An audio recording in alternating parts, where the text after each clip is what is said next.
weapon that is formed against you shall prosper. നിനക്ക് വിരോധമായി ഉണ്ടാക്കുന്ന യാതൊരു ആയുധവും ഫലിക്കുകയില്ല.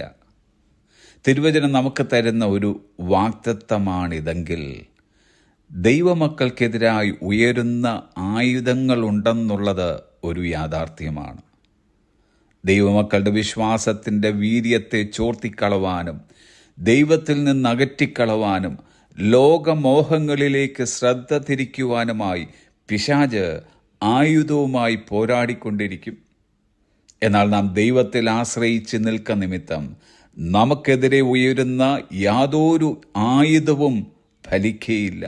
കാരണം നമുക്ക് വേണ്ടി യുദ്ധം ചെയ്യുന്ന ഒരുവൻ ഉയരത്തിലുണ്ട്.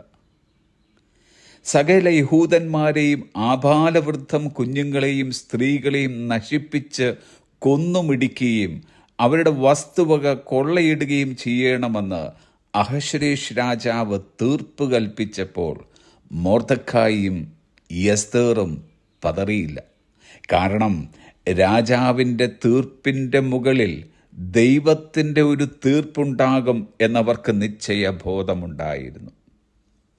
ദൈവമക്കൾക്കെതിരെ ആരൊക്കെ എന്തൊക്കെ തീരുമാനങ്ങൾ എടുത്താലും അതിൻ്റെ മുകളിൽ ദൈവമക്കൾക്കായി ദൈവത്തിൻ്റെ ഒരു തീരുമാനമുണ്ട്. ആരൊക്കെ എന്തൊക്കെ വിധികൾ ദൈവമക്കൾക്കെതിരെ കൽപ്പിച്ചാലും ദൈവത്തിൻ്റെ ഒരു വിധി അതിനു മുകളിൽ ഉള്ളതിനാൽ നാം ആരും പതറിപ്പോകേണ്ടതില്ല. സകലത്തിനും മീതെ തലയായിരിക്കുന്നവനും സകല അധികാരങ്ങൾക്ക് മീതെ സർവാധികാരിയുമായിരിക്കുന്ന ഒരു ദൈവം നമുക്കുള്ളതിനാൽ നമുക്കെതിരെ ഉയരുന്ന ഒരു ആയുധവും ഫലിക്കയില്ല. തിരുവചനം പറയുന്നു, യെശയ്യാപ്രവചനം 41-12 നിന്നോട് പോരാടുന്നവരെ നീ അന്വേഷിക്കും, കാണുകയില്ല താനും. നിന്നോട് യുദ്ധം ചെയ്യുന്നവർ നാശിത്വവും ഇല്ലായ്മയും പോലെയാകും. നിന്റെ ദൈവമായ യഹോവ എന്ന ഞാൻ നിന്റെ വലങ്കൈ പിടിച്ച് നിന്നോട് ഭയപ്പെടേണ്ട, ഞാൻ നിന്നെ സഹായിക്കുമെന്ന് പറയുന്നു. നമുക്ക് വേണ്ടി എഴുന്നേൽക്കുന്ന ഒരു ദൈവത്തെയും അവിടുത്തെ പ്രവർത്തിക്കുന്ന കരത്തെയും നാം ആത്മദൃഷ്ടിയാൽ ഓരോ ദിവസവും കാണുന്ന പക്ഷം ഏതൊക്കെ പോരാട്ടങ്ങൾ കടന്നു വന്നെന്നാലും എത്ര വലിയ ആയുധങ്ങൾ നമുക്കെതിരെ പ്രയോഗിച്ചെന്നാലും അതൊന്നും നമ്മെ ഏശാതെ വണ്ണം സർവശക്തിയുള്ള ദൈവം നമ്മെ പരിപാലിക്കും.